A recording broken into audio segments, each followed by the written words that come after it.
I'm in New York City, ready to embark on the last leg of my journey around the world. The city is buzzing with activity, and a chronic shortage of space means that towers are built to epic heights. The streets are filled with people in a hurry, although some take the time to enjoy a well-earned lunch break. I'm hosted in New York by my friend James, and I'm later joined by my partner Mike, who I haven't seen since Japan. There's so much to do in New York that it's hard to know where to start. There are museums for practically any interest, and excellent shopping. Why not participate in World Yoga Day in Times Square? Or grab a meal at a food truck? The hottest A-list Broadway stars perform in a clothing minimal cabaret to raise money for charity. And even in New York, there are still quiet places to kick back and relax. I leave New York by train, traveling from Penn Station north out of Manhattan following the Hudson River Valley and onward to Chicago. The trains in America are always late, and I barely have time to run from Chicago Union Station to catch my onward bus to Minneapolis. The food situation along the way is a little dire. 8 cramped hours later, I cross the Mississippi into Minneapolis. I can't resist taking a few hours to see the spectacle that is the Mall of America, an absurdly large shopping complex on the outskirts of the city. There's roller coasters for the kids, and gambling for the adults.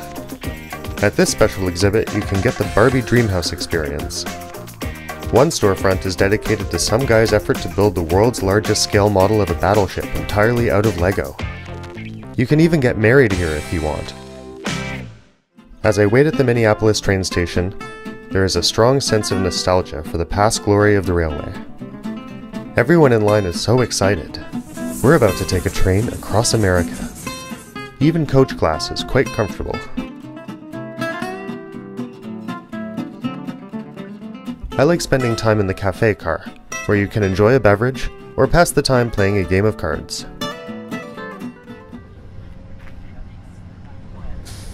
The train stops periodically to pick up new passengers, and to allow the rest of us to stretch our legs.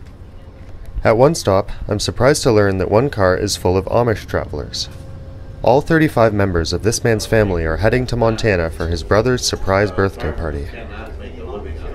It takes 2 days to travel from Minneapolis to Seattle, so there is plenty of time to look out of the window. Plains and grassland dominate here. I meet so many interesting people, all with their own unique stories and reasons for traveling by train. This is Juan, who is an advisor to the Argentinian Parliament on Antarctic issues. I spend my second night in sleeper class, which includes free meals and access to a much-needed shower. I wake up deep in the mountains, and by midday, the train pulls into Seattle, 3 hours late.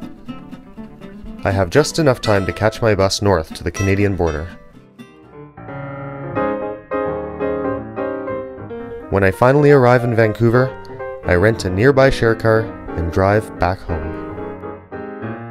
After 4 months on the road, I finally lay down my backpack, and then think about what new adventures await me in my own backyard.